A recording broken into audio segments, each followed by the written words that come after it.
2003, so he's a little over 7 years old. Sammy, it's kind of cool. She had a birthday yesterday, April 16th.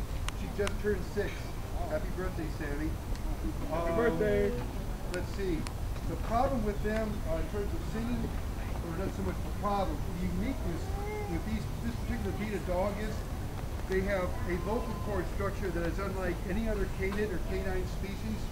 It allows them to vary not only the pitch but the tone of their vocalization. Unfortunately, I know that the command to get them to sing is Samber. Sing. Sing. And just like my ex, she's completely blowing me off. So, because again, she doesn't know me from Jeff. Again, because I normally don't work with them. If the real keeper was here, she'd sing on command. For you folks that are regulars, which I have a feeling probably is not many of you, if you're members of the Society, Zoological Society of San Diego, you can visit us on a fairly regular basis. If you really want to hear these guys go into a 3-part harmony, a major duet, and all that sort of stuff, normally they sing early in the morning, especially when they hear their regular keeper coming up the back service road behind these exhibits, because she's got what they're really after. Ooh, yes, just like these animals are food motivated. Typically when they start singing, it's just after 9 o'clock, 9:30, before 10. I'm servicing the camels on the opposite hillside. My goodness gracious, just wafting up and down the canyon.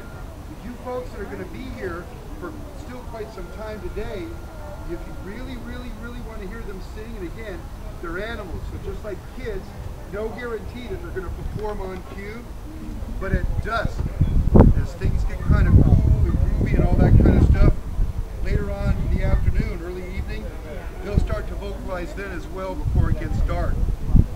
They'll probably prove me a liar. If you folks return here and you're expecting them to sing, they'll probably be totally vocal dead. But anyways, that's what makes them so unique. This breed is about 6,000 years old. When it was first introduced, as near as we can figure out, fossil record, cultural readings and stuff like that from the Guinea. Hi!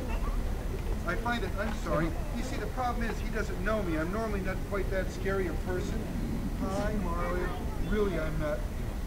But since I don't work in this exhibit, he just doesn't know me. So, anyways, the problem with the breed is now, technically, depending upon how you want to look at it, it's pretty much extinct in the wild.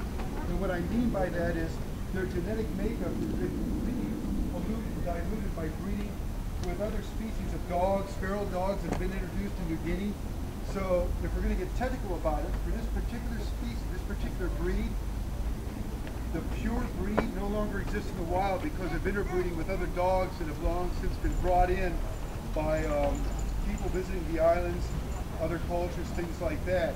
So the only pure breed of Guinea Singing Dog that I'm aware of are the ones that are in captivity and whose genetic structure is being very carefully maintained, controlled, and kept pure at zoos, and also certain private citizens who are members of the International New Guinea Singing Dog Society. I'm not trying to be funny, it really does exist. They've been screened by the society. They've been approved by them for having these animals in their private domiciles as pets, if you will. And those folks know the importance. I know that one of them lives locally out in East County. She's a veterinarian, so she has a real appreciation for what's going on here. And they make darn sure that these animals don't breed with anything else other than New Guinea Singing Dogs to keep the genetic lineage pure. The problem is, and I cannot overemphasize this in the same breath, I do not recommend these things as pets. They're not aggressive, but they're incredible escape artists. They climb with agility that would rival Spider-Man. That's why we have these sleeves around the trees here. They would climb right out of the exhibit. I haven't been able, they don't scale a vertical like this, and they obviously can't go up the back walls. But if there's any small opening, it's amazing what they can squeeze their cute little bodies through. We had one, in fact it was the male when we first got him. The veterinarians, the hospital staff, because they had to go through quarantine when they came on zoo grounds, were walking him. I'm not sure if it was a harness. I think it was a leash. He backed up and popped his head right out of the leash harness, whatever the collar, and so they were running around the zoo briefly trying to retrieve him. So we still walk them. I understand that. I believe that and again, I don't participate in the walks. My schedule is totally different. I think he's still in a harness. She's on a collar, and what happens is, folks, is usually we walk them either in the early morning before the zoo opens, or in the afternoon when you folks are here. The problem is, Samber, the female who's up there on top of that rock, she's kind of a people person. She's kind of a people dog. She likes people. She's not too intimidated by them. She's pretty relaxed right now. Marlin has kind of aversion towards people, which is why he's kind of staying away from me. He knows his keepers, but when they take him for walks during zoo hours, you'll see, you guess, you want to approach him with the best possible intentions. Everybody loves cute little doggies and all that, but he immediately kind of looks like, what are they going to do to me? And he backs away, and he's at the far end of his leash trying to get away and stuff like that. So we go on to resolve in an area that public can't access, or we are in a public area. We have a phalanx of keepers surrounding the dogs to make sure that nobody can approach them too closely. Again, Samber's not a problem. Marlin is. He's just not very people-oriented. These two have bred twice. First time, it was the first litter for her. She produced 4 puppies, the next one 3 puppies. She is under a contraceptive birth control right now. We carefully regulate breeding here at Jurassic Park, just kidding. Because what happens is, when she produces puppies, we have to control that situation very carefully. We have to make sure that all the puppies are out of here before they reach sexual maturity, because if they're female pups, we don't want their dad breeding with them, and if they're males, when they reach sexual maturity, he's going to start wailing on them. So they have to be out of here. We have to make arrangements in advance. And again, we can't predict the sex ratio of the litter. We don't do ultrasounds on her when she's pregnant. We have to make sure that we have other facilities, other zoos, like Living Desert got one of the previous pups. She's doing really well out there. The zoo in London, England got one of the males. He's there performing stud purposes right now, so he's really happy.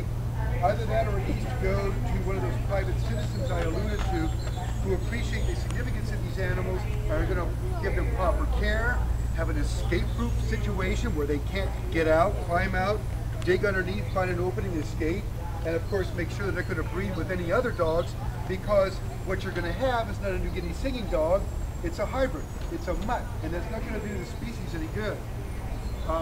My understanding is, and again, this can change, for you, especially the regulars here that come to the zoo or members of the society in the area, they plan to take Samber right there off the birth control, off the contraceptive, say in August, September, and they're going to see if Marlin will breed her, probably, and we'll get another batch of a litter of puppies out of that. And by that time, of course, the zoo's going to be making arrangements with other zoos or qualified private citizens who are members of the International Guinea Singing Dog Society to take the pups before they reach sexual maturity, so this handsome boy right here doesn't cause problems. If you really, and again, I don't know what their schedule is like, if you really have your heart set on hearing a New Guinea Singing Dog, especially if you folks are regulars, come back here on a fairly regular basis, there is another New Guinea Singing Dog on zoo grounds. Her name is Montana. If you were up on the mesa that has the giraffes and the rhinos, across from where they are on the other side of that racetrack oval fair, there's a huge wire mesh exhibit, so we can put in there cheetahs with their companion dogs, and Zari the zebra to run around, and little Sophia, that little donkey. Occasionally you'll see a sign, Montana goes in there. More likely she's down at Wiggerforth Bowl where the Sea Lion show is, and depending upon the show, they bring Montana out, and she really sings for her supper on command. These two, again, since they don't know me from Jack, hi, Marlin, sing. Yes, yes, that's right. Just like my ex.